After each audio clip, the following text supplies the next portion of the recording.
engagement, health, mental and physical health, life and death, really, of personal active transport options, and of taking Auckland's facilities and livability to another level. We want to hear about your overall plans, should there be a GOF or Tamahere Mayoralty, what you'd introduce, what you'd change, but we also want to focus back into the sporting opportunities and personal activity. Before we start, please turn all cell phones to silent. You can keep your app for Slido active. We're live streaming this event on Active's YouTube channel, so welcome to those watching from afar. And we're using the Slido platform to take not only your views, you saw the poll, the first poll that was done as you came in. There'll be another poll taken at the halfway point, and questions are coming in, many hundreds of questions from your sector. Many of them very specific, but when you group them, there's some clear themes coming through. You'll be able to continue to submit questions until towards the end of the open part of the forum. Shortly I'll ask Phil and John to give a 5-minute opening statement.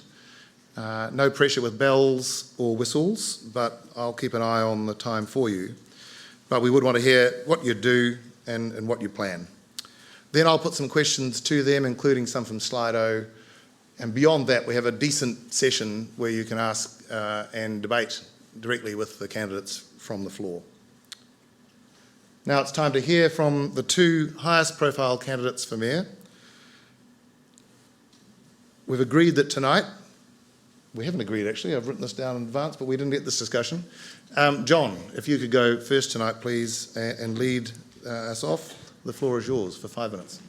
E nā rangatira mā, e nā waka, e nā mana, e nā karangarangatanga maha, e nā hapu putu noa, a tēnā koutou, kia ora hui hui mai rā tātou katoa. Kei tā rangatira he aro ki a koe, tō mihi mahana ki a mātou, tēnā rā koe, tēnā rā koe, tēnā rā koe. Kei tā rangatira rongo nui, kei, he aro ki a koe, tō manaki ki a mātou. Reira ki a koutou, tēnā rā koutou, kia ora hui hui mai rā tātou katoa. My name is John Tamahere, as the bloke said. Just to give you a bit of background in terms of my sporting sort of history. I made the schoolboy Kiwis in rugby league, so I'm a leaguey. And so I'm one of those people that try to keep the faith with the Warriors. The other thing about it is I've worked my way through first 15 rugby for St. Peter's College, and the first team to lift the Moaska Cup for that school. And moved on through that into administration. Was chairperson of Māori Rugby League, and then onto the board of New Zealand Rugby League. Getting elected onto the board of New Zealand Rugby League is like taking a ticket on the Titanic, knowing what's going to happen. but for leagueies, they'll understand that. And in the summer months, I used to play softball because that's just the way it was out west. I guess that's a bit of my background in sport. I also was on the Licensing Trust out west, which are a significant funder in the west of sport. So let's park that administration up in terms of a focus, and I look forward to standing for Mayor. Whole board. And so that's from traffic congestion to homelessness to the lift and social housing requirements that we need. And I've spent 35 years on the streets in the West just working for vulnerable communities and made a commitment to do so rather than a private business myself. So we build social enterprises out west. Social enterprises are exactly what sports clubs and sports groupings are when you think about it. And if you take a collective impact model, which is what I'm going to pursue later on in an answer to a number of questions, you start to identify exactly what multiple investment might not be available to bring to play in terms of the type of leverage required. And I'm talking here to a big bunch of administrators. I thought it was going to be a lot more students. But by the look of you, you've been around a while. And so I'm just trying to sort of focus on who's come up to pitch in the game and to get the best possible responses out of this. I look forward to your questions. But what do we need to do in the city? Well, of course, in the city, we need to ensure that the whole of the way in which we transport ourselves around the city is brought to a conclusion by one form of transport plan. Doesn't matter what your sport is, you still have to get there and back. You still have to travel to trainings. You still have to take the kids across town to the trainings. You still have to do all these things. So it's not just about sport. Sport is merely a catalyst to bring us to this conversation today about a whole raft of issues in the city requiring fixing. So it's just not from congestion, it's all the way through to the way in which the affordability in the city works, from a number of staff taxes all the way through to rates consistently going up. So affordability is an issue. Affordability is an issue of getting kids into memberships, of getting to fund the setup and the gear for the kids into it. I'm deeply concerned about people earning under $60,000 a year in the city and their ability to actually participate. You hear participation rates are dropping. A lot of it has to do with people holding 2 or 3 jobs down, with people not being able to afford another petrol tax at 11.5 cents levied on Aucklanders only, which is an unacceptable discriminatory tax, and it gouges out the bottom end of town. And it's just unacceptable. If it was applied to every other city, I'd cop it. And so when you look at the way in which sport works across the city, it is the glue that holds us all together. We all know that. You know, luckily for me, I'm one of 12 kids. I have 8 brothers, 3 sisters. If it wasn't for netball and it wasn't for league, I wouldn't have had a number of trips out of Auckland. I wouldn't have seen things. And so sport allowed me a vista into one collective responsibility, a commitment to a kaupapa of teamwork, a commitment of understanding how my mates operated in their houses and their families, and that gave me an uplift. And that's how important sporting was in my career going forward and standing here right now. I wouldn't have got to university if it wasn't for mates who had a greater vision as to where they're going. Otherwise, I'd be down the factories in Rosebank Road working today. So I just wanted to say to you, sport stimulated a lot of activity for us. Thanks very much for the nod. And so I look forward to your questions. Kia ora tātou. There you go. Inga mana, inga reo, e ro rangatira mā, tēnā koutou, tēnā tātou katoa. Tēnei te mihi nui ki a koutou, no mai, haere mai, wiramu, tēnā koe. We are in the heart of Pacifica, not only in Auckland, but also New Zealand and in fact the world. So talofa lava malae lele, whakalofa lahi atu ki o rana Nisimbula Vinaka. I think probably one of the senses that we have in this place in South Auckland, I grew up a lot of my life in Papatoetoe. It's changed a lot, and you see how dynamic and how diverse our city is, and that's really important. And with that diversity, we also have to have inclusiveness, and we also have to have a sense of belonging and a sense of being one community made up of many peoples. And sport is obviously a very important way that we can achieve that social objective. Can I acknowledge Kate Kearns, Acting Vice-Chancellor? I'm not a graduate from AUT, but I was the Foundation Program Leader of the Bachelor of Communication Studies there, and I want to acknowledge AUT and the work that it does. Sarah Sandley and Graham Child from Active, thank you for the work that you do. And I guess in this wider audience, we have a whole lot of people that have made a huge contribution in a particular area of sporting life in our city. I think it goes without saying that sport is really important. It's been an important part, I think, of probably everybody in this room's lives. You know, when we think of sporting events, we've got 2021 coming up and the America's Cup, which we're going to win because it has to repay the investment we've made in the infrastructure several times. And we think of the pride that we will have in Team New Zealand. We think of the next couple of weeks and the Rugby World Cup and how fantastic it would be if we were to get the trifecta and bring home the Rugby World Cup again. Like John, I support both the Warriors and the Blues. and it's been an incredibly disappointing 10 years. But I am an optimist at heart, and I believe that we can do better. But those are the high-level sports. What's really important for most of us is actually where we began, playing sports in clubs. I played for the Papatoetoe Rugby Club for many years, and then for Papatoetoe High School. I really enjoyed that experience. It was part of the formative experience that I had when I was young. I enjoyed even more standing on the sideline, watching and encouraging my kids play rugby and netball. And the grandkids aren't quite big enough to do it yet, and I'm going to learn not to be one of those hectoring parents or grandparents on the sidelines. I think that's really important. What Sport New Zealand and a range of groups came out with a couple of weeks ago saying, maybe we've got to take some of the edge off that competitiveness in sport. And sport is something for people to enjoy. Of course it's going to be competitive when we get to a higher level. But one of the things that's turning off a whole lot of our kids, between the ages of 14 and 18, is the nature of the demands and expectations on them, and the emphasis less on enjoyment of the game than competition. So I think we need to make some changes around that. I was glad to hear Sarah talk about walking and cycling, because, when I was a kid at Papatoetoe High School, we had bike sheds. Now, we've all got stories about bike sheds, and I'm not going to go there, but we had bike sheds because most of us walked or rode a bike to school. You look at what the figures are now, it's 3% in our secondary schools, and the others are being dropped off by car by mum and dad. And, part of sport, recreation, exercise, some of those awful statistics that Sarah gave to us, is we've got to get people back walking and cycling again.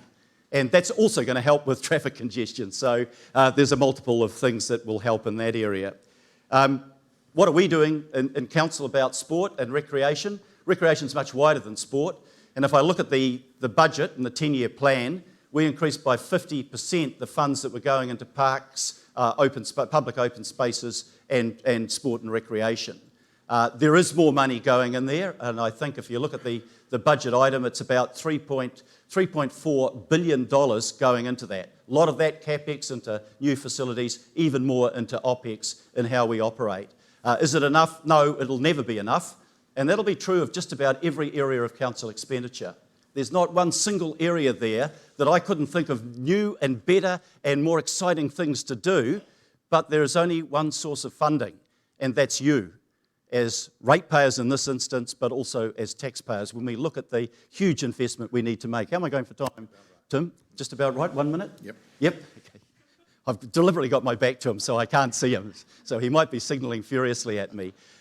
So look, I understand the needs that exist there. What are our priorities in sports? We've got to try to look at lifting our low levels of participation. On paper, they look good. 75% of adults do some form of sport and 90% of kids. But actually, you look at the time that is spent, the fact that we are the third most obese country in the world in terms of our kids, you've got to worry about that. We've got to get our kids out there much more. We've also got to look at our changing nature of our population. The traditional sports don't always suit the new communities in New Zealand, and we've got to adjust for that. Thanks. And we've also got to look at the ageing nature of many of our facilities and the investments that need to be made. So we've done a lot. There's still a lot to do. But can I finish on the note that I began with by acknowledging everybody in this audience for the work that you do, the effort that you make, your commitment, your dedication, your energy and your time that you put in to creating a city and a country that will do really well at sports, where our kids will be more active and where we will, as a country, excel. Thank you very much for having me here tonight. Nō reira, tēnā koutou, tēnā koutou, tēnā tātou katoa.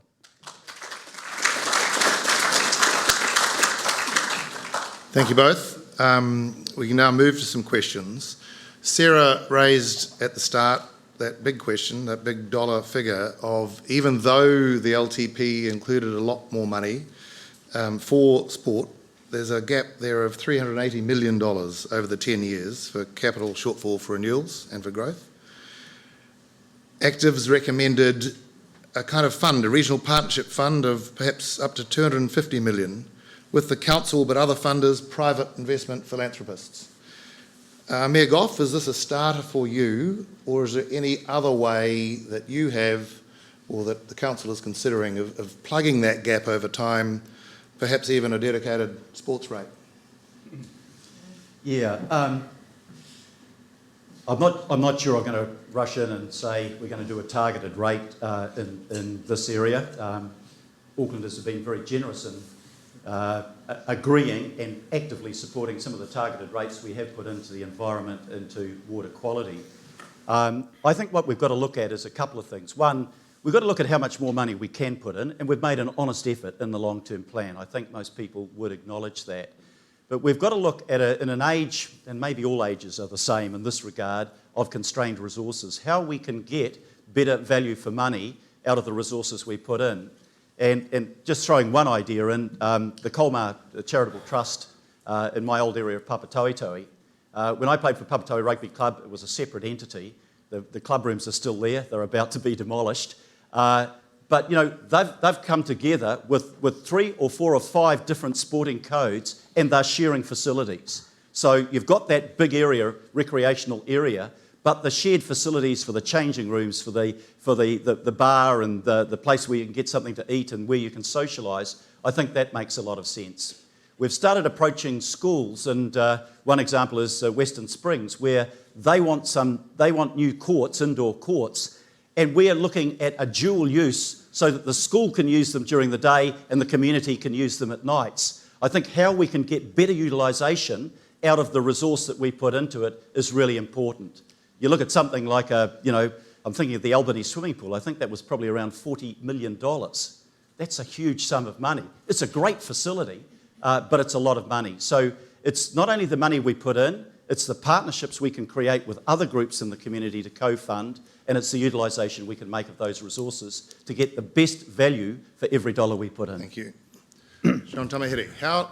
Yeah, I've got it. But with a policy that says freeze rates, and you don't approve of the targeted kinds of rates, how do you find money for real need for sporting organisations? And I'll answer that question as well as the first. In terms of freezing the rates, he's brought in a totally separate issue here, but it's worthy. If you believe that at a $5.7 billion turnover operation, this city is as large as the 19 biggest stock companies on our New Zealand Stock Exchange. It is the second biggest business outside of central government. If you think you can't save 1% on cost over 3 years, and that's all I need to do to bring fiscal probity and rigour to an over-bloated bureaucracy and draw the line in the sand by giving Aucklanders a reset and a refresh over the next 3 years, there's something wrong with your ability to manage your own bank accounts. 1%, less than 1% savings, $86.6 million a year, that saves his 10.5% rate hike. And it comes out of cutting cost and waste. It does not impact on borrowings, and it does not impact on anything else. That's an answer to his question. But I want to get back to sport, if I may, in terms of the funding. It's extraordinarily important that the biggest elephant in this room, and one of the biggest differences between Mr. Goff and myself, will be the reset of the relationship with central government. Central government under Rogernomics, when Goff was a member of the cabinet, shifted all of a significant infrastructure cost and everything back into the ratepayer. Prior to that, you will recall it was the Ministry for Development that did major infrastructure and so on. The day that shifted, this is the orthodoxy that he talked about, which has to go.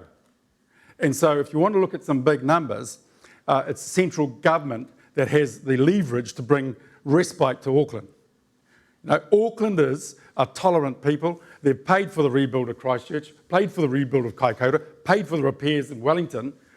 The Provincial Growth Fund, $3 billion, we can't put our hand up for it, goes elsewhere, we fund it. Now, we must have a grown-up conversation with Wellington about seizing back our dollars. They don't pay rates, they don't pay, we get double taxed on GST on our rate bills, and they forget us in regard to major dollars coming back that we ship to Wellington. There's only one person that's going to stand up. I'm not in the Labor Party anymore. They threw me out in favour of him. That's okay. But I won't be a puppet to Wellington either. All right? I'm not chosen by the ruling council of the Labor Party. So he wants to know where the money's coming from and wants to know what our leverage is. You stand up for Auckland. That's what this debate's about. You stand up and be counted. And I'm telling you right now, there's significant parcels of dollars that should be coming from central government and being deployed better in the city. John, Let's look at co-investment and let's look at co-design with others. He rightly indicated that schools lock us out. In my day, in your day, well, some of yous, if you recall, you'll know that the swimming pools we've already paid for. In West Auckland, they want a new pool in Avondale, yet we've got a Commonwealth Games sized pool sitting in Kelston, only used 6 hours a day. Now we've got to stop double taxing one another, stop building our little fiefdoms around Auckland, and start using significant resource that the schools have got across the whole of the isthmus. And then once we see exactly what the pool of resource and capacity we've got, we can then make some grown-up decisions about where we expense funds. Okay, thank you for that. But I've heard you say in previous debates that central government ought to take on the responsibility for homelessness, health, welfare kind of costs. And that has a logic to it. Sports rec facilities and capital works and support for sport and recreation probably wouldn't be seen as a central government direct responsibility, would it? Well, it depends what you talk about in terms of health, right? In terms of what you might talk about as welfare. If you look at sport, sport touches the hearts and the souls of each one of those industries. And all I'm saying to you is if you look at the health dollar being expensed, a big bunch of that health dollar would be better spent in sports-related administration that has networked a lot better to stop the rise in obesity and to stop the whole rise in other things. Why do we duplicate and triplicate workforces dealing with the same pools of people? Why don't we just use those that are already deployed in the sports sector? I see, I've got, there's all these dollar values coming into what they call health community workers. You know, what do you think a sports administrator is? You know, like, why do we duplicate all the expenditure? So, to use your view, there's only two lots of dollars that we can get. Our own tax dollar back from Wellington, or we rate the hell out of this community. And he's brought 4 stealth taxes in, plus rates up. Now, you can't continue to do that. All right, thank you. One of the questions in from Slido, and I'll direct it to both of you, but to you, the Mayor, first. We have high growth in playing numbers in the last 5 years, $0 for turf and lighting upgrades. We are a hub for youth and families. What will you do to support us? I think probably going to get the same answer to a whole lot of questions that have the same theme. We would really like some more money out of you, the council, and I've kind of indicated where that is. Can I touch on, I don't want to go wider unless you guys want a wider political debate. There's a lot that John's raised I'm not going to respond to because I thought we're here to talk about sport. But if you look at where we fund sport out of, 89% of the funding we put into sport and recreation is out of rates. In transport, it's about 40% because we do ask and we do expect the central government to come in. But we don't expect actually the people in Dunedin that paid for their own stadium down there, or the people in Gisborne or in Invercargill or anywhere else in the country to meet our local costs. We have to meet those costs ourselves. So, yep, look, we are putting, you know, if you look at the capital budget, you'll see a breakdown of where it goes in terms of new turf, development of new fields, of lighting, of purchase of new areas. But we have to work within that budget. We set a 10-year budget. That budget is funded by the long-term plan rate of 3.5%. I think that's about the top level of rating I want to see in our city. It's still much lower than anywhere else in New Zealand. But if you want more expenditure in that area, either it comes from generating more funds, and I'm making the point that actually in this area we have to generate those funds ourselves, or it's got to come at the expense of another area. And we've got huge areas that everybody in this room knows about, even driving here tonight.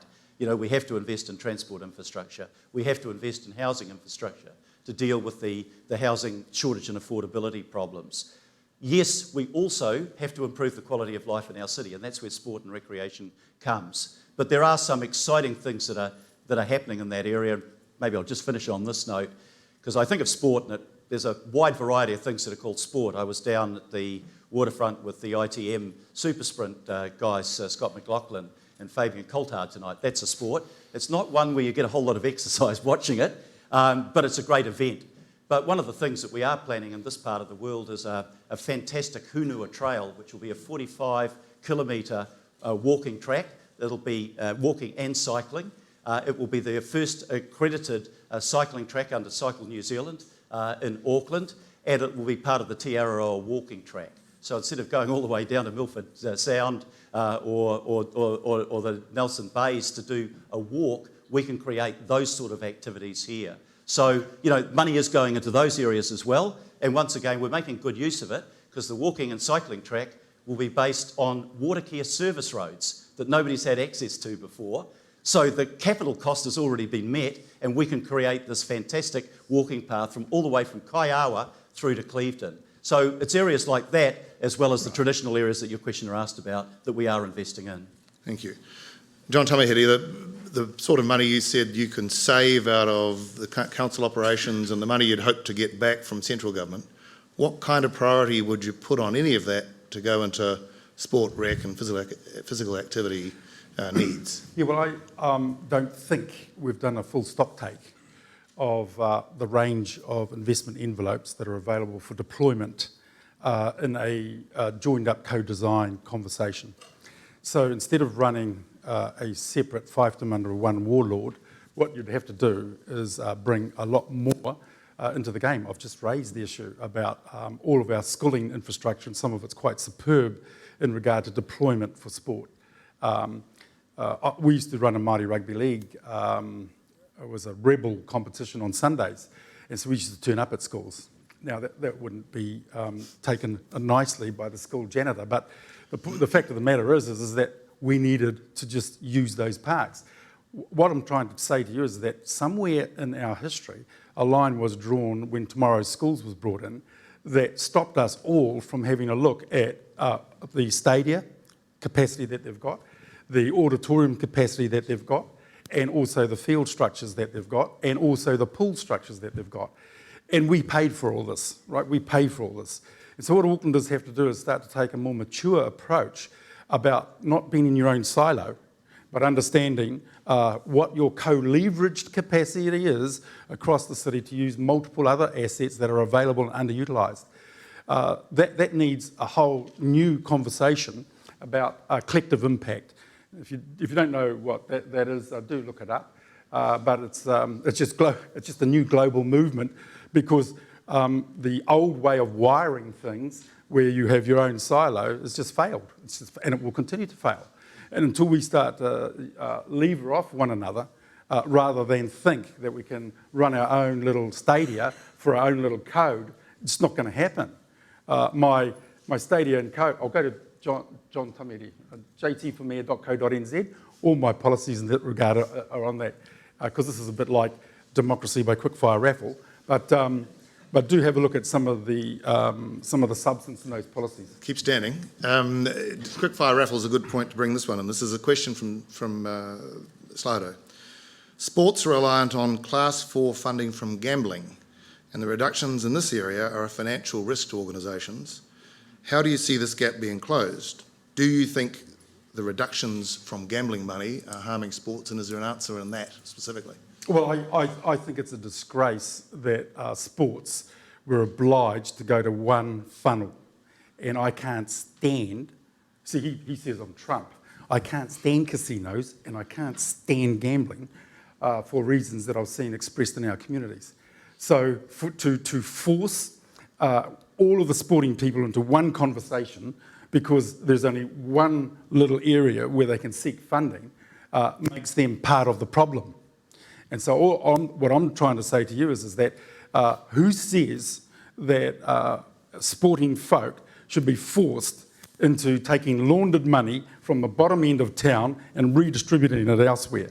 And I just think that we should have a more mature conversation about the damage that gambling and booze does as we're having in West Auckland right now on our trusts. And that's the conversation that we should have as grown up, mature people. We got brought up to think it was right. I don't think it's right anymore that you think and I think that sport should be funded off gambling dollars only. And you know what? You're only getting 20 cents in the dollar. You're only getting 20 cents in the dollar anyway. So, and guess where it's coming from? Right? The misery on the street. Now, we can't fund ourselves off misery. Thank So, you. so that's my answer on gambling. Thank you. Yeah. Phil Goff. Just to show that there are occasions when John and I do agree on things. Some of you will remember in the old days when the tobacco industry used to fund sport, Benson and Hedges 500 and things like that. How did we deal with that?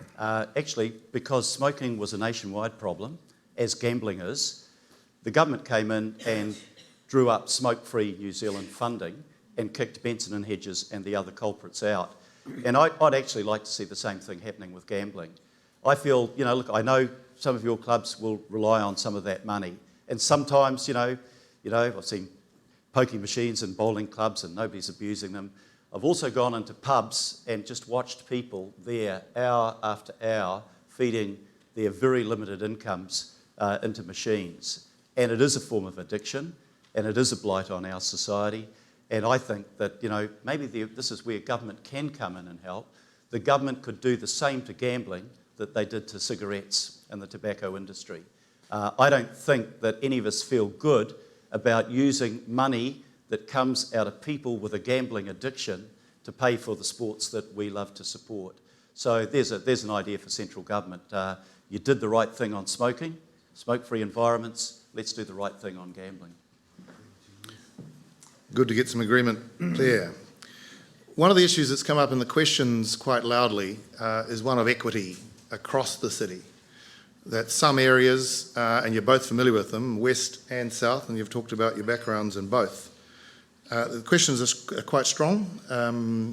Research shows that those from lower socioeconomic areas, i.e. West Auckland, are less physically active. How would you address that? Sporting facilities in South Auckland are neglected and below par, in our opinion. Do you agree? What will you do to get South Auckland quality sporting facilities? Our region is below par when compared to wealthier suburbs. And will local boards like Mangere and Otahu get urgent and increased funding to provide those sports fields? Is it iniquitous across the city? And are local boards actually not the correct vehicle for obtaining the kind of funding that's needed? Yeah, go to jtformayor.co.nz. In that, on that wonderful site, you'll find that the policies that we've got there is about devolving from centralisation that's occurred in the last 9 years, with everything going either downtown or alternatively into 6 outliers that run the 75% of the businesses that the council have. So devolution is actually the way in which the new society and new communities in the globe, let alone here, are going to have to move. With the digital onslaught that's happening right now, we're now more numerate, more literate, and more able to make decisions for ourselves in our own communities. And that's why devolution from the centre has to continue to happen. And that's one of the things that I'm wanting to bring back. If you look at the investment that goes downtown for 15% of the population, there's more to Auckland than Queen Street. And there's more to Auckland than the viaduct and the beautiful little boats that are going to come rowing in there. That's grand for some people.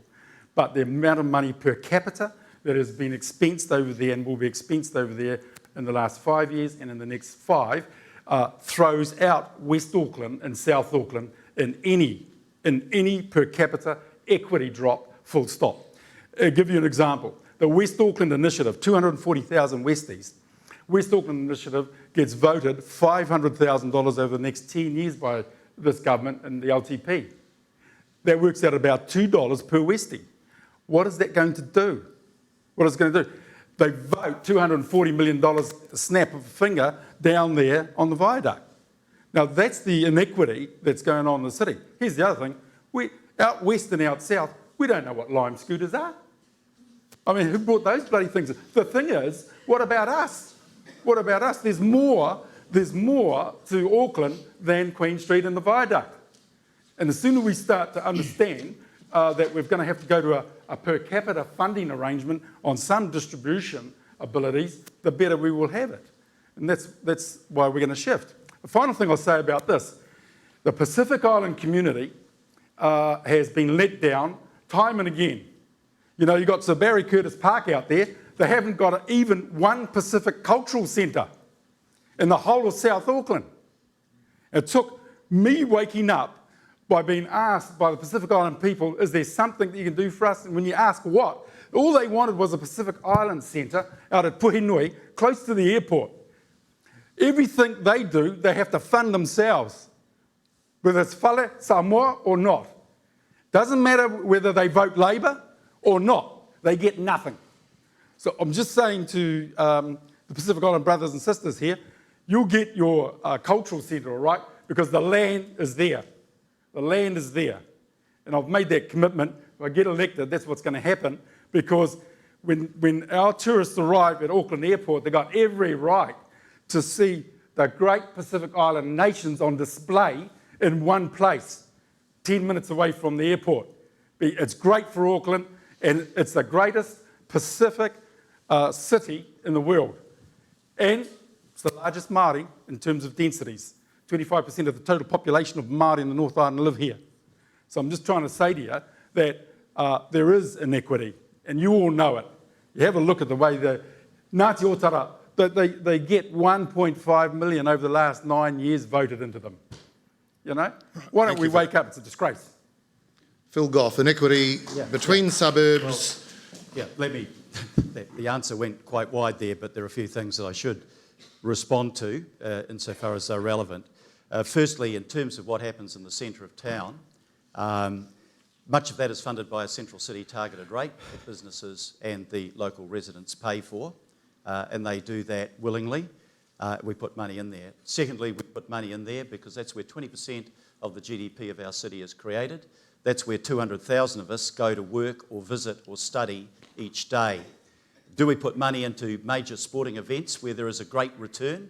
Yeah, we did it for the Masters Games. And we got repaid not only in the enjoyment of the Masters Games, which was a fantastic event right across Auckland, but in terms of the visitors coming here and the dollars invested. The same thing with the America's Cup. America's Cup is a great sporting event, but actually it's also very much a big business event. Do we put the investment in there just to help Emirates Team New Zealand? No, they fund themselves, but we create the infrastructure because for every dollar we invest, we get a whole lot of jobs, the whole refurbishment of the marine industry, for example, the tourist industry, the revitalisation of downtown. You have a look at the Wynyard Point, and that will turn out exactly how the Viaduct Basin and the Wynyard Quarter has turned out. You're changing the nature of the city, and it's for good. So the stuff that AT does, they get $1 return on. The NRL 9s. It was great to have the event here, but that was the money that was put into that was about getting money expended back into our economy, jobs created, and so on. The wider question, let me touch on the Pacifica Cultural Centre, because I also agree that we need a cultural centre, and the place for that cultural centre is here in Manukau. And we on council have said we will donate a significant section of Hayman Park if Te Papa shift up part of their Pacifica collection and we create a cultural centre for Pacifica in Auckland. Sadly, it was turned down first by John Key and more recently by the current government, but will we keep pushing for that? Of course we will. It is a viable prospect. This is the place where we should have that cultural centre, and there's every reason to have that. The third thing I want to come to is the question of equity. And I grew up first of all, in Mount Roskill and then as a South Auckland boy. So I saw what we didn't get in the lower income parts of town.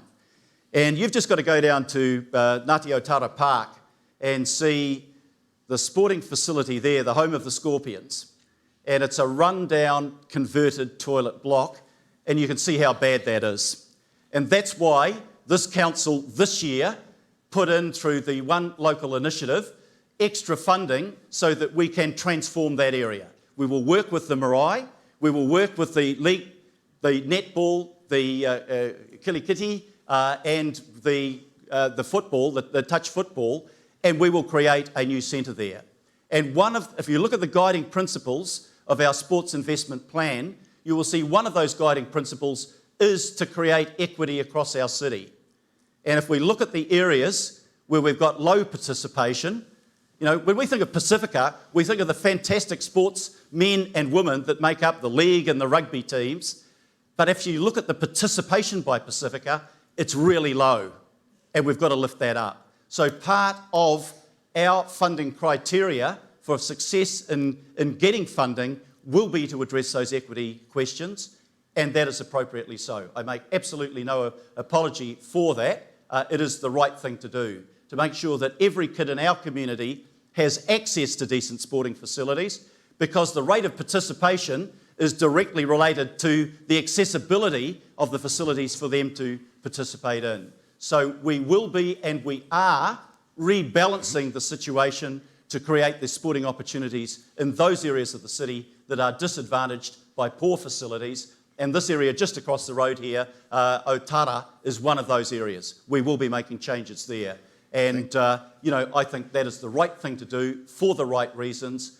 All of the reasons, stand behind that and say that is what equity is about. It's about giving help to those who are disadvantaged. You can remain standing, Phil. There's a question in, you're both strong in your views about gambling funding for sport. A question on Slido's asks, do you support alcohol advertising in sports? If so, why the double standards? No, I think it is an element of double standard there. There are slight differences. I mean, smoking, I just think there's nothing positive that can be said about smoking anywhere. Gambling, there's not much positive. I confess that while I don't smoke and I don't gamble, I do drink. But if you look at the cost of alcohol abuse in our community, you don't want to associate the consumption of alcohol with having a good time or being a successful sports person. But you take these issues on one at a time. We've taken on smoking. I think the next issue we should take on is gambling. But alcohol use and particularly abuse should not be immune either. Okay, John Tamahiri, you were on the trust out there? So yeah, that's right. View on this. That's right. Drinking. That's right. And what I'll tell you, well, I, on that trust, got them to shift out of booze and gambling and into property development because they own some very, very strategically situated properties. But let's put that business case to one side. The question you asked is about alcohol and sport and advertising revenue from it. I disagree. Don't pretend that smoking hurts you, but gambling doesn't and alcohol doesn't. In fact, alcohol creates one of the biggest problems in New Zealand society, full stop. And if you were going to start on anything, you should have started on that. Now, I'm the last person to be known as practicing sobriety. So I just wanted to say to you that I like indulging in alcohol, actually. But it doesn't mean to say that I would want you to make money solely for sport by getting that form of corporate support. You see, the elephant in the room, once again, ladies and gentlemen, is he says John Key did this. He says Jacinda Ardern won't have funding. The day that you cross out the gambling and alcohol funding to sport is the day central government has to step in like they did with smoking. The business case for both, for all three, is exactly the same. How do you differentiate the damage that smoking's done with alcohol? You can't. Alcohol is far in excess, on any measure, the worst thing in terms of creation of difficulty and problems in our society. So if we've got three ills, and if those three ills have been used to fund sport, and wrongly, and if the central government has jumped in on smoking, it must follow that it jumps in regard to alcohol and gambling. It must follow. So the business case is there for all of you to see. Right? So let's segue away from hooking up with people that actually use you as a multi-level marketing system for their dirty, rotten products. And let's go and get the money out. The cost to our health system, to our welfare system, to our criminal justice system is in far excess to what you will require in filling the void. Think about the dollars and think about the harm, and then think about what would come back into sport as you segue the adverse impacts that society has to pay for picking up what the profiteers from gambling and booze get. Thank you for that. Some good raw and clear views from you both on those issues of equity and gambling and liquor. Not the elephant in the room, but I think the more in this room is the regional facilities Auckland's stadium strategy and the big issues. And Mayor Goff, two of the not many votes that went against you in this term. One was over the Collindale Park move, and the other one was obviously the grant to Eden Park. There seems to be a bit of a stalemate here in the answers Auckland needs for stadiums. I was reading today that the RFA has been talking to the council for 7 years trying to get this, and their report in January this year has been kind of shelved till after the politics is over, or at least the election is over. How can this standoff be unlocked? John Tamahiri, will it ever be unlocked? And is there something wrong here with the way it's being looked at by your favourite organisations, CCOs? Yeah, this is a Labour Party ploy, right? If you haven't got a clue, you go to a review. So Phil's going to a review on the CCOs. I'll be folding the facilities back into the city's parks and reserves, having it managed. And we'll be doing a lot more efficiency drives in regard to 6 separate procurement teams, 6 separate back offices, 6 separate huge IT systems, 6 separate everything. And so as part of moving the city into a more efficient management regime, let's look at parks and stadia. In the next 10 years, we cannot, given 265% debt, we cannot fund any iconic new stadia. That's just a fact. So what we've got to do is use our present and existing tools and upgrade them if necessary to cover the period between now and the next 10 years when, as a grown-up community, we determine exactly what and where an iconic stadia that would also cover off a whole range of other things from creative arts, etc., as parts of the port exit Auckland and we get our iconic landscapes back down there in our hands. So I've already made the announcement. Eden Park is the stadia for rugby, league and cricket, right? And if we have to fund increases in the capacity of it or in the way in which we nurture it over the next 10 years, so be it, that will happen. If you look at Mount Smart, the figures on Mount Smart upgrade is between $250 and $350 million on a good day, and these are Mr. Goff's numbers. But you'll know with the CRL billion-dollar blowout, those numbers are notional. Those numbers are notional. So Mount Smart has to be mothballed to allow League to traverse across to Mount Eden. We cannot afford one stadia per code as it happened. We've got to say to the warlords from cricket, you're all in the room, rugby, league and everything else, that we're going to have to work together. And once again, it's collective impact.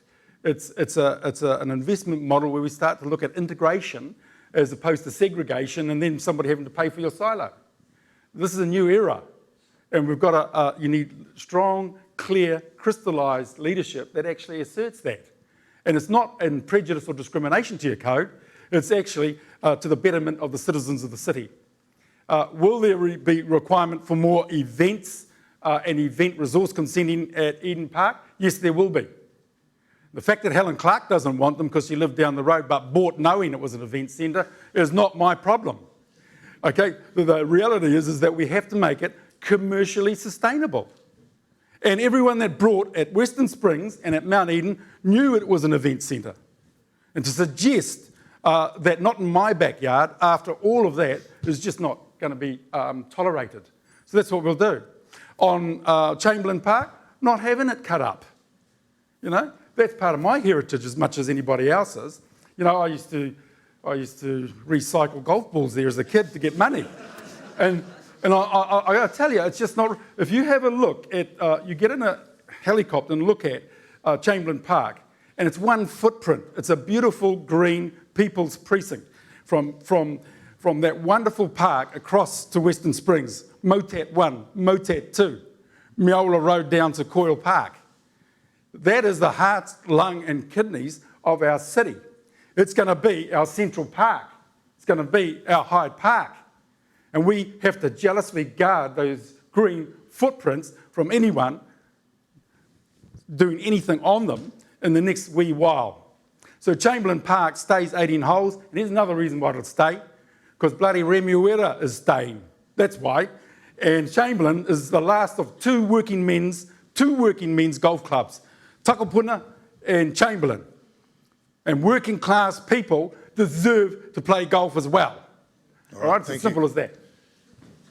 Well, there's quite a few issues there once again. Let me start with CCOs. For a start, John, there's a lot of things you say you're going to do that you actually don't have the power to do under legislation. And one of those is doing away with CCOs. It's built into the statute that Rodney Hyde passed in the law. And if you want to change that statute, one, you've got to get approval of central government. Two, you've got to get your approval of council. But don't be a puppet to them. No, sorry, I didn't interrupt. Please hear me out. Secondly, have we brought the CCOs to work more collaboratively instead of each of them having their own finance department, each of them doing their own procurement? The things you're advocating there, we've already done. They do have one finance department. They do collectively now seek procurement, and we've saved hundreds of millions of dollars, and we're exercising greater authority over them. If you want to change the legislation, then that's why you need to do a review and to have the government sitting there and agreeing, because that's how you change it. I know a little bit about how government works. I was there for just a while. The question about the Regional Facilities Auckland Stadium strategy, yeah, it's been stuck in a rut. There is no agreement. There has been no agreement between the groups out there that would be involved in it, and no agreement amongst the councillors about how it should go. If you look at, first of all, at Eden Park, the council doesn't own Eden Park. We don't appoint the directors to it. However, we had to $1 million loan because the ASB would not have prolonged the loan because they are not financial, they don't work, they would not have been able to meet the payments on that loan. That's $40 million to one sporting venue. Secondly, this is one of the areas that I lost on, and I'm proud that I lost on it. The council decided by a majority that they would then gift them another $10 million to pay for all the turf and the changes that needed to be made. If you were going, we don't own the damn place. They might decide, the Eden Park Trust Board might decide tomorrow that they're going to up and sell that, and the $10 million that we've given them, they'll put in their back pocket and they'll spend somewhere else. I said it should have been a loan. It should have been a loan, not a grant, and I'll stand by that, and I'll argue that case with anyone. The next thing about Eden Park, if you were going to build a national stadium, which is what Eden Park is supposed to do today, would you build it in the middle of a residential area with narrow streets? And the answer is no, you wouldn't. Would you build it today as an oval as well as a rectangle, so you have cricket and rugby there? No, you wouldn't. No stadium in the world is being built today for two not entirely compatible sporting codes. But the difficulty is this: I would love to have a downtown stadium. Be fantastic. I've seen some of the images of that. You know, the private sector says that they might do something. Good luck to them if they can get that off the ground. But we don't have as a priority the expenditure of $1.8 billion for a new stadium. The earlier council, many years ago, looked a gift horse in the mouth and said no. The government was going to rebuild the stadium down by the waterfront. And Mike Lee, who was chair of the Auckland Regional Council, railed against that, and we ended up with more money being spent in Eden Park, which is a park in the wrong place.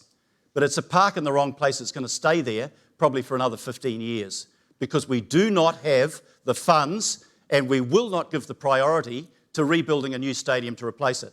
I don't know of almost any stadium in the world that makes a profit. But if you get a new stadium, one, you'd make it a rectangle. Two, you would have rugby league and football, all using that venue. And D, you would have concerts there as continuously as you could get concerts, because that's the only way you make money out of a stadium, is running concerts. Now, I think the people in Mount Eden probably have to accept, under the current rules at the moment, there's 5 concerts that are supposedly allowed a year, but then you've got to get resource consent for it. But if you were wanting to put 25 concerts in, they might argue quite rightly that that's unreasonable. So I think we've got to have a short-term plan, which is we have to stay at Eden Park for the next 15 years. And yes, we will not be rebuilding on the figures that you quoted from me. $250 million to rebuild, I think it's the western stand of Mount Smart. We won't be putting $250 million into that. And RFA has talked to the Warriors, and they've talked to the Auckland Rugby Union, and they will end up being in the same venue. And that's quite appropriate. It's kind of dumb not to be using the stadium that you've invested so much money in to its ultimate extent. The last thing I want to come to is the question of the Colindale Park. Colindale Park was created under the Manukau City Council days in a far-sighted way as a motorsport precinct. Are you going to get neighbours complaining about the noise at Colindale Park? No. You've got the jets flying over. Maybe you'll get the sporting attenders complaining about the noise from the jets, but you won't get neighbours complaining about it. It wasn't the council that limited Speedway at Western Springs to 11 meets a year. It was the Environment Court. And when the Environment Court makes a ruling, the council has to abide by it. We live under the law just like everybody else. And it was actually Speedway that came to us, and the guy that's the promoter of Speedway, and said, I want to go to Colindale Park. And sadly, the second issue, apart from Eden Park, the second and the only 2 issues I've lost on in this council, is that we were going to put the money up to develop Colindale Park so that the Speedway could go there. And some people decided on council, and they're entitled to, it's a democracy, they make up their own mind. We don't have a party system in council. Every person votes according to their own views and values. They decided they would not put the extra money into Colindale Park. Colindale Park is a fantastic facility. It's sitting there waiting to be used. There's 4 or 5 organisations that are using it now. We are putting $8.9 million into it, and that's the right thing to do. But that's the wider picture of the stadium strategy. So Eden Park stays until somehow you can get an international class stadium built. But would you want to sink hundreds of millions of dollars more into Eden Park? No. Colindale Park is the place for motorsports. That's where motorsports should be. Can I ask both of you briefly, and John Tamahere, I'm taking from your point that RFA would disappear and be part of Parks and Rec. So this 7-year strategy to change the way we use our stadiums in Auckland, which has gone nowhere yet, promises to save, even if it's an interim adoption of that strategy, some 200-something million, 240 million over time. Are you saying that would be set aside, or would you look still to do something? But by the sound of it, Eden Park is your answer. Chamberlain Park says it is, obviously it's a bit different thing, and Western Springs stays Speedway. So is there any change, and could we come back to a debate like this in 3 years and absolutely nothing has changed? Possibly. And why you don't know is because we've got to wait till you open up the books when you get downtown there, because the problem you've got and I've got is when you've got $1 billion blowout and he conjures up $500 million from somewhere, I don't know what projects have been kicked down the road in terms of the big pipe of cash flow projects. I don't know where that money come from, right? So once we get downtown and sort out the books, we can have a good look at that and have a proper discussion. But I've made it very clear on Stadia, he agrees with me. Eden Park is it for the next 10 years. No ways around that. No ways around that. Will Speedway move from Western Springs? It will move once we have an alternative for it to move to. He says Colindale, it's not ready. So in the meantime, it must stay at Western Springs. It's as simple as that. Why go and poke people in the eye like as the Regional Facilities Group did when there was no place for them to go? Why threaten people with the power of your own checkbook? That's just no good. Going back to the point that Phil raised, of course we need change legislatively across the whole city. Across the whole city. We need a reset and a refresh. That's why I'm setting a 3-year reset, refresh plan. But you don't go down to Wellington as the Cabinet Minister for Auckland. You get the mandate from Aucklanders on a very specific policy program that I've outlined to you, and you vote on the mana of that program, and I'll tell you this, let's see if the member for Mount Albert, or the member for Chatatu, or the member for Kelston, and these are all members in the Cabinet, let's see if they have obligations, duties and responsibilities to Auckland, or do they leave them all behind once they jump on a plane to Wellington? Now, I don't care about the rates in Hamilton, Phil, and I don't care about others outside Auckland. It's about time Aucklanders started to stand up for themselves. Right, thank you. Right, before we move now to the audience questioning direct of the candidates, we are going to have a second Slido poll, and that poll question will be, if you go to your app, is who has got your attention tonight? Who's doing the better job of convincing you that they should be Auckland's mayor? Get on your phones and let us know how you think they're doing. So we can throw the floor open now. I'd ask, please, that we are live streaming this debate, so it's really important that when you stand to ask a question, you wait for the microphone so your voice can be heard, and that you identify yourself and your organisation or sector. The microphone will come to you. So does anyone want to open the questioning, please?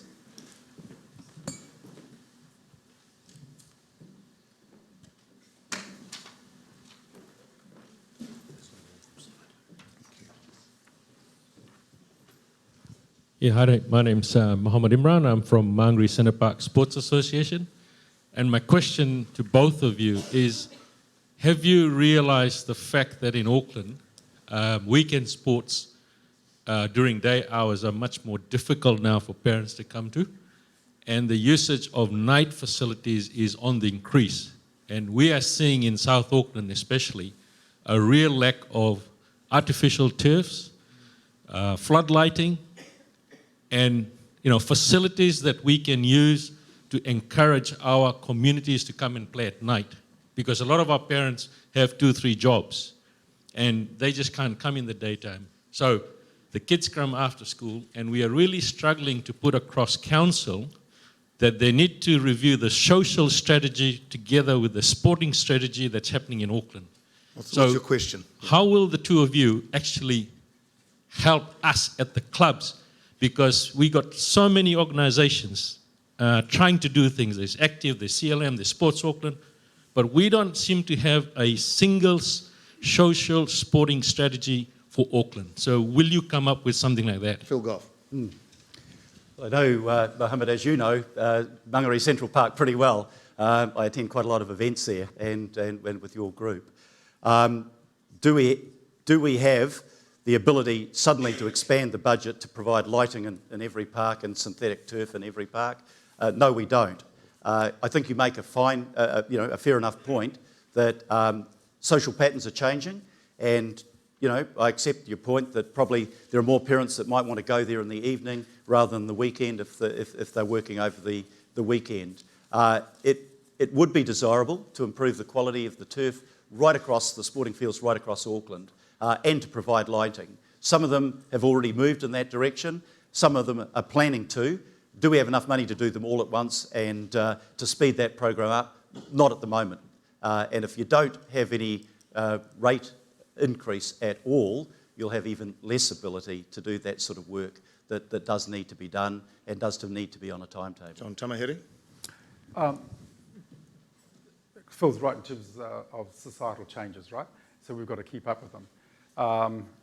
Participation rates, even at stadias, is dropping off on the basis of not just free to view, but other ways of viewing codes.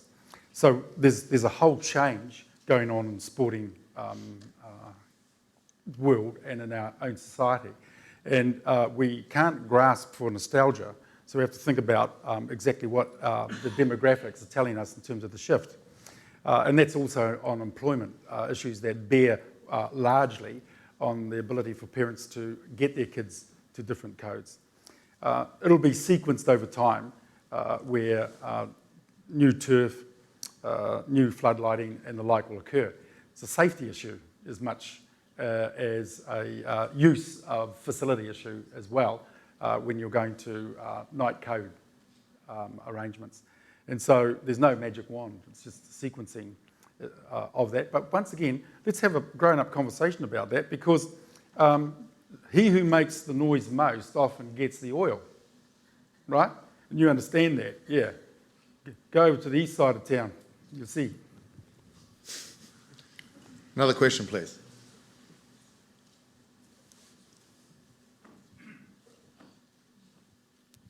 Hi, Tony Sangster, Auckland City Triathlon Club. Triathlon, as you know, swim, bike, run, and we see bikes promoted all the time as a healthy alternative. Yet we see on our streets the congestion on the roads and the, I might say, almost deliberate road design designed to prevent people riding their bikes on the road. We see triathlon as a sport which encourages all types of people to use activities.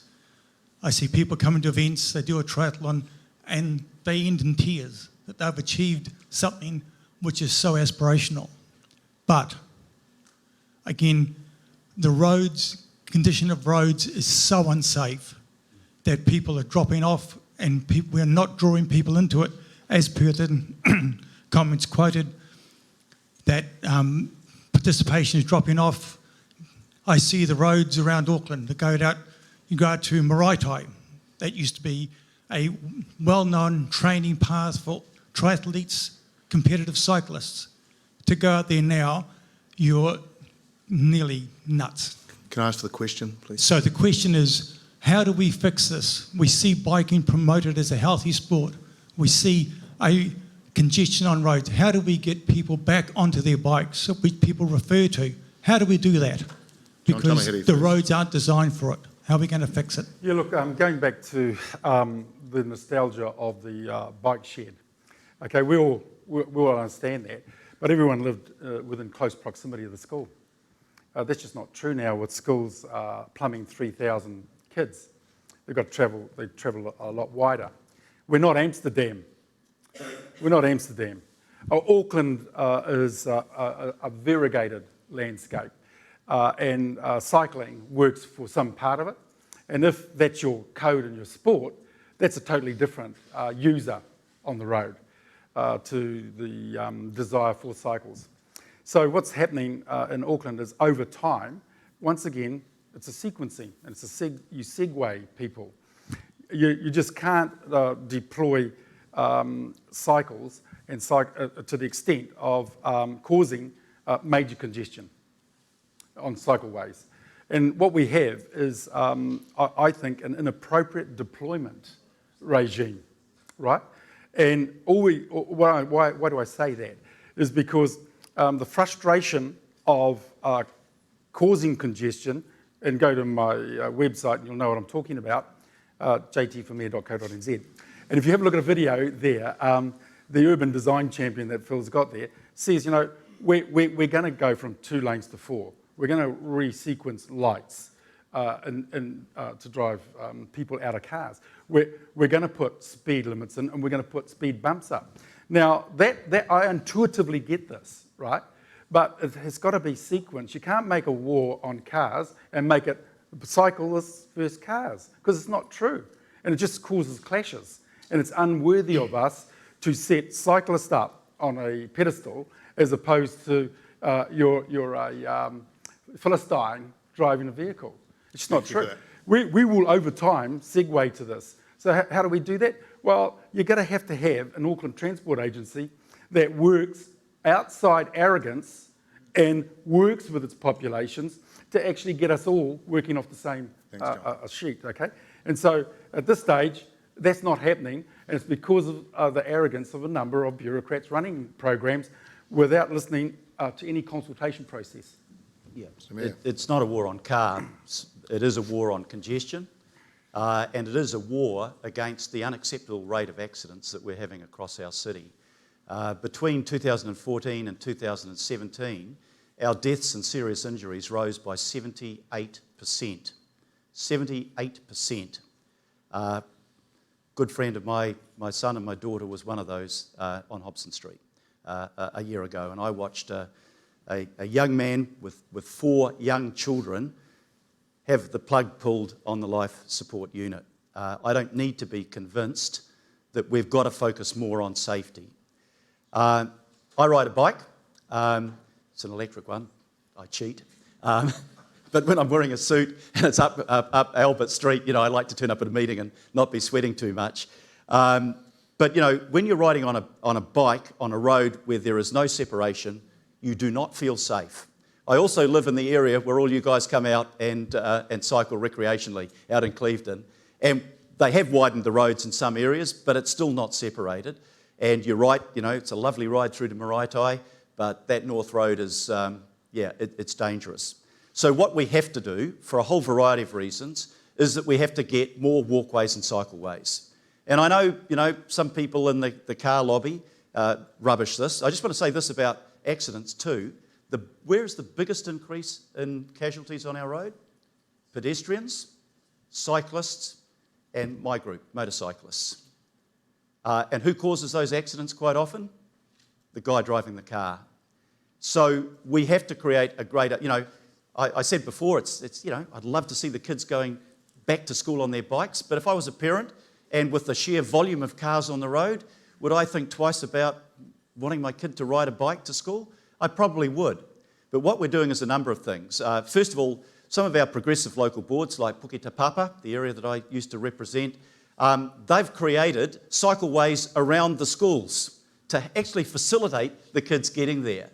What we're doing, we've got a program, it's about 10 kilometres a year at the moment. Simon doesn't think that's enough, and it probably isn't, but that's what we've got a budget for at the moment. But we need more cycleways, separated cycleways and walkways. And when you do that, we've got a great one going from Glen Innes that's going to go all the way through to Tamaki Drive. And you watch people use it. The level of increase in cycling around the city is 7 to 8% each year. So more and more people, you watch them come down where we did the McKinnon Drive, and the sheer number of people riding their bikes into town now. They will do it if they feel safe. And if you get one person out of a car and onto a bike, that's one less car that's causing the congestion. So I'm keen on developing those joint cycleways and walkways. And by the way, somebody mentioned scooters before. The right place for scooters is going to be on the walkway and the cycleway and not on the footpath. So we're achieving a whole lot of things if we can do exactly what you're asking for. Is there another question on the floor? Hi, I'm Joanne. Can you hear me? Yeah. I am deeply sort of disturbed when the local parks in my area in Otahuhu has been removed. And that's sort of like tonight we heard John and yourself, Phil, discuss about procurement and utilization rate. To me, for the past almost half a year, I wasn't able to take my son back to the park because I've kept telling him that, the council's going to finish the work because it's like the whole park's been taken down and it's sort of like just half finished. So my question is that what is the procurement practice in terms of designs and to make sure customer experience? Is there consultation? Because I have not remember receiving any consultations, or what is the visions of the park if it's going to make any difference? Phil. Well, I can't talk about your personal park because I don't know it. So I'd have to go away and find some information. But I can talk about the procurement policy. 2 years ago, we moved into a new procurement policy, which looked not only at getting the lowest possible cost, the most reasonable cost to do it, but also looked at the quality of what was being done and integrating care for both community facilities and parks. And I, each week, go through each of the 21 wards, and I look at the monitoring of the quality of the work being done. And I also do it in my own neighbourhood, where I see what's happening in terms of mowing the grass down the side of the roads that go through to where I live, and also where I've got a batch.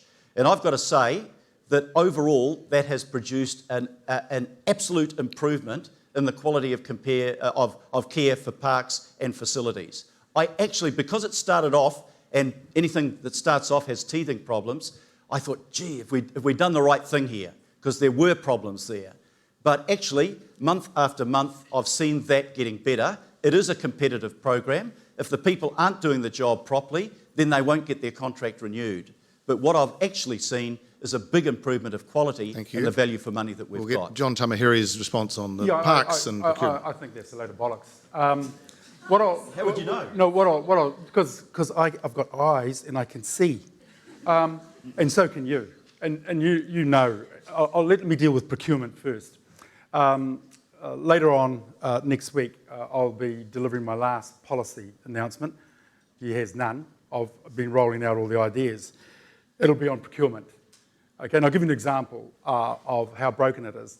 When a city council can buy a building for itself, 26 stories high, for $55 million of ratepayers' funds, go into that building and find out that it needs totally recladding at $38 million, right, at $38 million, because someone waived the warranties, but no one's responsible, no one's to blame. But guess who paid for the $55 million and the $38 million? You. But no one's responsible, no one's to blame. That's the procurement standard on just one building, let alone the sale of the CAB. Let me turn to procurement. It is not true to say that all of the CCOs are bound by this new process that he says. That's just not true. If it was true, their contracting and consulting groups would have been disestablished. That is not true. They're still in play. Here's the other thing. I'll give you an example. There are two metrics for you to look at, and I'll just use Auckland Transport and ATEED. Right? Auckland Transport. Salaries, $244 million for wages and salaries, but $666 million for consultants and contractors. You wouldn't know, and he wouldn't know, how many of those people on the $666 million per annum are in the back office gouging. If you look at ATEED, it doesn't provide anything apart from buying services. $124 million a year in wages and salaries, but $244 million in contractors and consultants. Now, so when I announce my procurement standard, I'll tell you this. Every one of you will know, after the day a dollar's spent in the city, where it's gone, who it's gone to, why it's gone, and for what. All right. At this stage, you can't do that, so there's no good procurement process in place to keep him up to play. Thank you. And most of that is not true. Just thought I'd add that in. Well, go to jtformayor.co.nz. Most of that's not true either. Just behind you, sorry. John from Football. We've heard a wide range of issues that have been brought up and various solutions. I'm going to go back to a point Sarah made at the start. Sport and recreation sector, regularly 450,000 participants. People in this room are a window to that.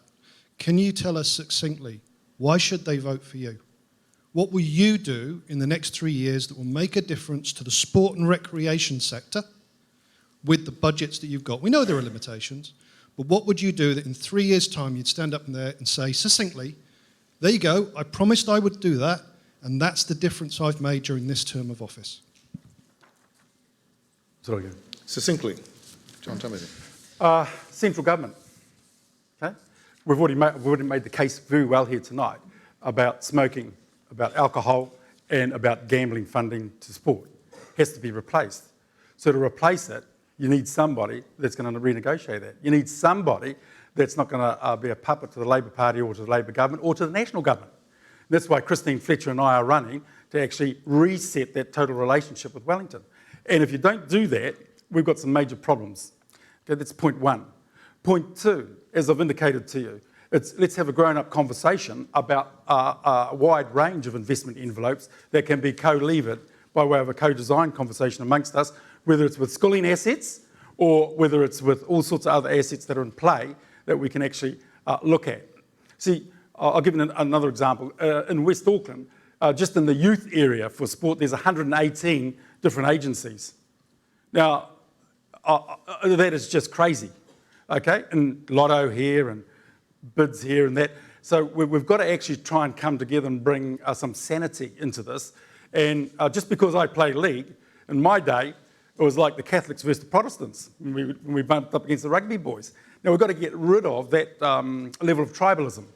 So let's come together. And I think we'll get a far better conversation when you've got a mayor that brings people together to unite them in a common cause, rather than not doing that. Thank you. Phil Goff. Well, John says central government. That's bollocks. Central government doesn't pay for the sport and recreation in any other city in New Zealand. Why would it choose to pay for it in Auckland? It's just not going to happen. It's a bit like saying, we're going to build a wall and the Mexican government will pay for it. Well, they never were going to, and they haven't. And that's exactly what John is telling you. He's making a promise to you that will not be delivered on because it won't happen. And I think everybody in this room actually understands that, John. What are we going to do about it? The first thing was to try to get more money into the sports and recs area. We did that. The second thing is building partnership. And I want to thank Active for the work that you guys have done in terms of our sport investment plan. It's about consulting with communities. It's about setting priorities. It's about making sure that we can broaden the base of revenue that we can get into sport. Because it's never going to be just done by council. Yeah, maybe we can get more money through Sport New Zealand. It's about 88 plus what they get out of lotteries, Sarah? I think it's something like that, about 120 million. I'd like to see that continuing to go up. But realistically, we've got to look at, one, yes, make the commitment, put more money in, not less. Don't say we're going to freeze rates and then say we're going to keep spending more money, because you can't freeze your income and actually increase your expenditure at the same time. You talked about 1% saving, John. We actually made 4% saving each year on efficiency. 4%, because we're providing a whole lot more than we used to, because our city's getting bigger. Our city's growing by 40,000 people a year. And if we weren't spending more money on providing those facilities, you'd be asking why. Thank you. But, your point is good. I accept Active's analysis of what the benefits are, and we will do whatever we can to keep increasing that level of funding over and above the level of inflation. But we have to look at partnerships, and we've got to look at more effective ways of doing it as well. That's not an easy answer, but that's the honest answer. Thank you. We've probably got room for about 2 more questions. Do you have one? So, is it true that... sorry, could you say your name and... Ian Gibson from Howick Softball. Is it true that the Parks and Rec contracts were given to Australian-based companies? Yeah, some of those companies are and some of them aren't. It depends on... When you put a thing out for international tender, it's a bit like building a railway line. You go for the tender that gives you the best quality at the lowest price. Why international? Because if you can get a better price, I mean, the people employed aren't... Sorry, no, let me answer it. The people that are working on the ground aren't Australian, they're Kiwis. The company managing the contract is, and if they offer us a better price for higher quality, are you telling me we should say no? The quality itself, if you read every local newspaper when those contracts were given out, it was terrible. Yeah, Admittedly, it has improved. Yeah. So when does that come up for tender again? I think it's probably on I'd have to check, yearly basis. When we do the tender next time, it will be because if I limit the pool to what we've got locally, if somebody else comes along and says I can do that at 80% of the price and I'll up the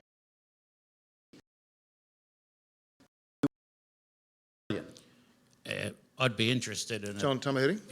a poll from whether the quality is better or not, because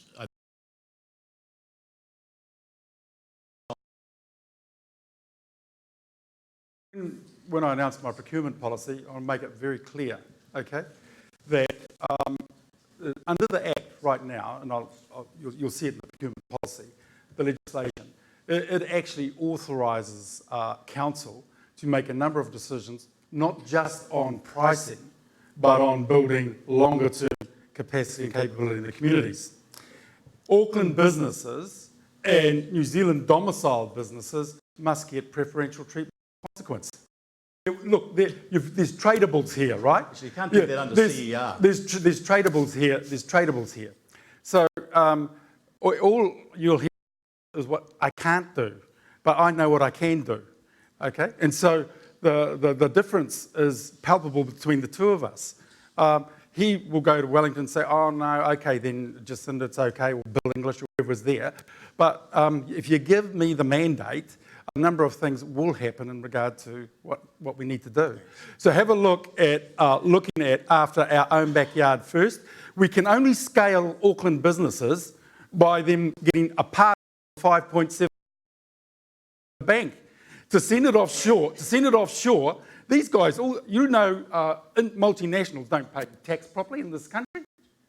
Even the people that are the lime green scooters, it's swiped and it goes to San Francisco. They don't pay ACC. Let's get a reality check about who's running what in this country. And you've got every right to have a look at and say, let's grow the scale of Kiwi businesses, particularly Auckland domicile, because it's our money, it's our economy that should be coming back into it. Thank you. Is there one final question before we close off? Down here.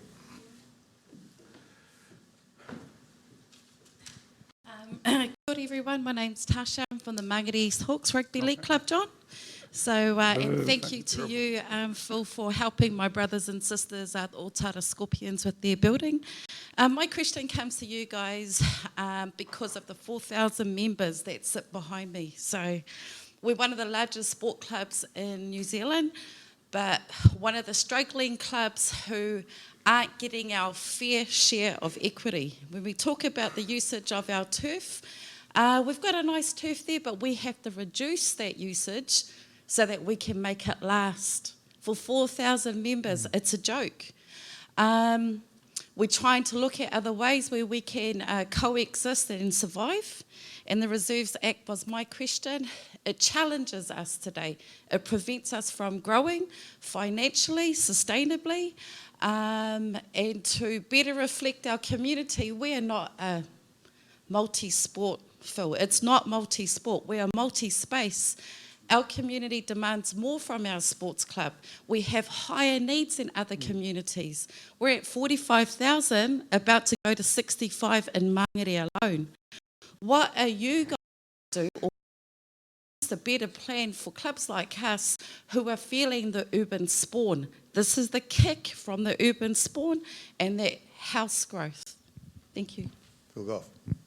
Yeah, well, what I can't do, and what no mayor can do, is say, I'll look at this particular club and I'll intervene in its favour. What we have to do on council is to set the broad rules, and I talked about some of the broad rules before, and one of them was about equity. I know Mangere East very well. It's where my girlfriend, or my wife now, came from, and I know your club grounds there.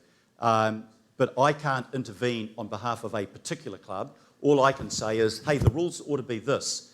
For those communities that are disadvantaged, we've got to give particular help to those disadvantages. And because I know the area, I do know that it's disadvantaged in terms of its socio-economic level. So I set the principles, but I don't involve myself in determining whether this club or that club gets it. What the council body as a whole will do under the Sports Investment Plan and the $120 million worth of contestable funding that we created last year is that we get a report from staff about, we've had 25 applications, and we look at how those applications have been ranked, whether they meet the principles and whether the job has been done well. So I don't know whether you've made application under that, but if you do, it would be judged according to the principles. But I can't say that this club will get it and that club won't. It will depend on which clubs meet the criteria so that the rules are set, they're open, they're transparent, and it's not influenced by who you know rather than whether they meet the right criteria. And John? Good luck with your application. In short, I can't give you solace this evening on the basis of just a one-off business case, impassioned though it was, and probably worthy as it is. What I need to say to everybody in the room, though, is that you've got to turn out and vote. There's only 38% that did. Last thing, that's how he stumbled into office. So you're going to have to. So you're going to have to get your families out, your friends out, your clubs out, and lift the value of our participation in our democracy. It's just shocking, right? It's just shocking.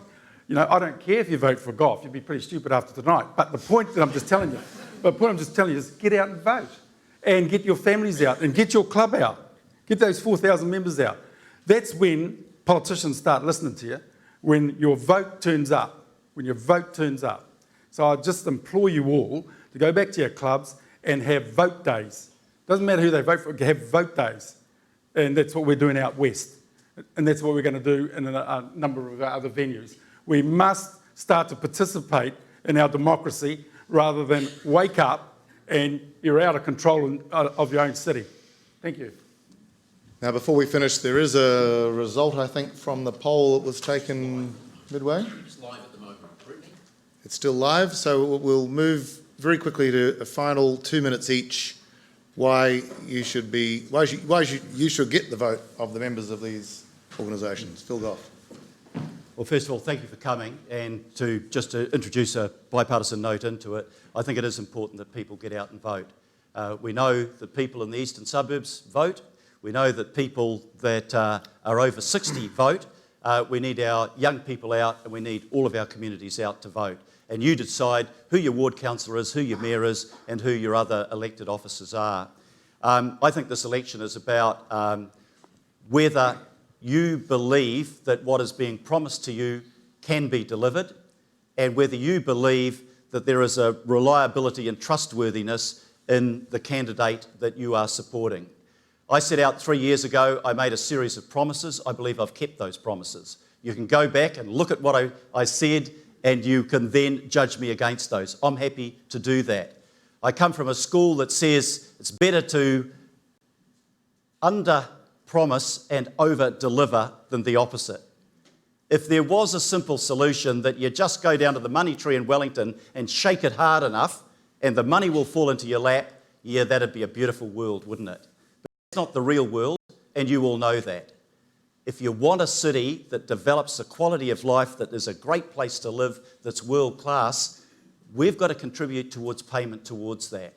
We've got to make sure we spend our money wisely, and we've got to make sure that we distribute the fruits of our city fairly and that we create an inclusive city. I think one of the great things about the city of ours, of Tamaki Makaurau, is that we are made up of a diversity of different people, many, many different ethnicities, different levels of income. But in the end, we've got to be one city that provides for all of our people, to give all of our kids and all of the kids in the sporting clubs the same opportunities. And that's why we will develop our sporting policy around making sure that those kids in the deprived areas get the extra help they need to be able to succeed in life, to gain the confidence that you get from playing sport, to get the good health that you get from playing sport, to make your community more inclusive, because the rugby club in my day was the place where people came from a variety of different backgrounds, and they came together and they joined together to play the game and to socialise afterwards, and parents as well. So thank you very much for having me here tonight. Really appreciate the opportunity to be here.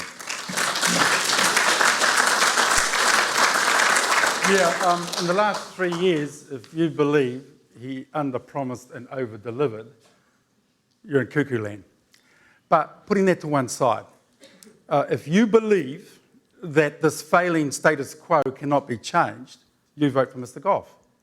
If you start to normalise the abnormality that's going on, whether it's people laying in the gutter down Queen Street that represents us in a welfare state, well, then you continue to vote for the status quo, the failing status quo. But if you believe that Aucklanders can stand up, you believe that we're 35% of the total population, we're 40% of the GDP, you cannot govern in Wellington without Auckland. You start to back yourself. You start to stand up for Auckland. You don't sell yourself out to Wellington. You don't allow anyone to be a puppet to Wellington. You're going to have a champion for Auckland. And this election is as simple as that if you wanted to distill it in those sorts of terms. And see, I might come from the wrong side of town for some of you. I might look a bit strange to some of you, but every person from my side of town has a right to aspire to higher office in the city. A right, without being told to get to the back of the bus by the Labour Party. And I just want to tell you right now, I'm having a go. I'm having to go not just for me, but for lots of people like me from my end of the street and my end of town. Okay? And no one will suppress me in regard to the way in which we're allowed to think for ourselves, the way in which we can express ourselves, the way that we want liberation rather than regulation. Okay. So it's as simple as that in terms of your voting. Do get out, do vote, make sure the kids do. Well, look at you, your grandkids as well, and everyone else. Okay? Thank you very much. Thank you. Kia ora.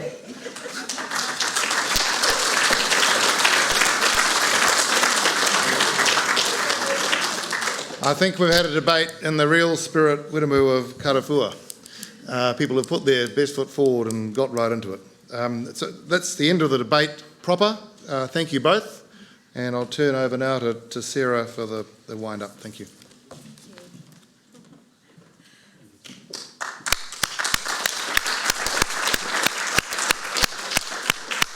Wow, I think this evening delivered exactly what we had hoped, which is for your passion, the issues that you have, to be brought front and centre to someone who, within a couple of months, will be one of the most powerful people in the country, with the most powerful, arguably the most powerful influence over sport and recreation in New Zealand. So, thank you both very, very much, John and Phil, yet again.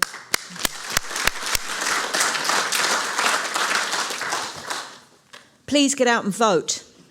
Please get your family to vote. Please get your club members to vote.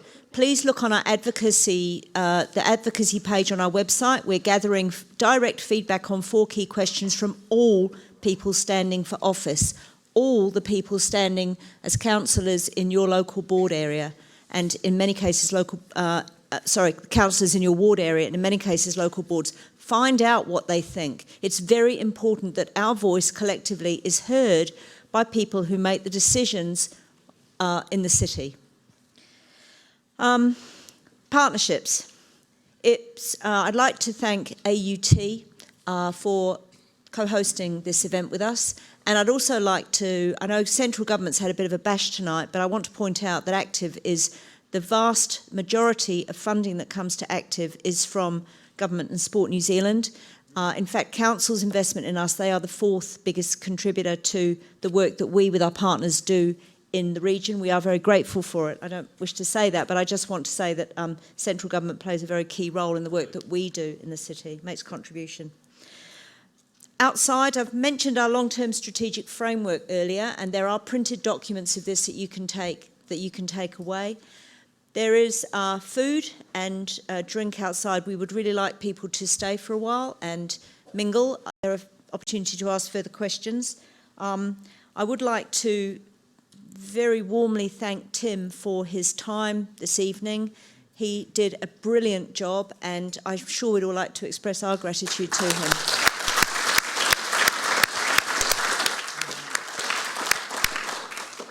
We do have a gift for Tim, which is somewhere else. Hopefully it hasn't made its way to the cash bar, but we'll sort that out later. So that's it, folks. Thank you very much. Please do stay and join us for further conversation. Thank you. Wiremu, sorry, Wiremu. Sorry, Wiremu. Who can remember that word that I said at the start? Oh, Tim. Karawhua, say after me, Karawhua. Karawhua. Therefore, as coaches, as participants, as mums and dads, etc., when we take to the fields again this weekend, you've got a new word to encourage your teams, your clubs, your kids to get in there and get things done and to give it heaps. And to both of you as well, John, Phil, miha kinei kia kōrua, karawhua. I'm just going to do a very quick karakia. At the end of it, it requires you to say tai kie. Okay, tai kie means to gather everything that we've just talked about and send it on its way. Papai, nā reira meno I tātou unuhia. Unuhia atu rā, pūtaka ngā koro, kei moe ia tātou. Unuhia atu rā, ngā hautapo, ngā ariki, whakahiri reo no, ka paita rā whare, tūtura whakamaua kia. Tīna, taumi e, ui e, tai kie. Kia ora.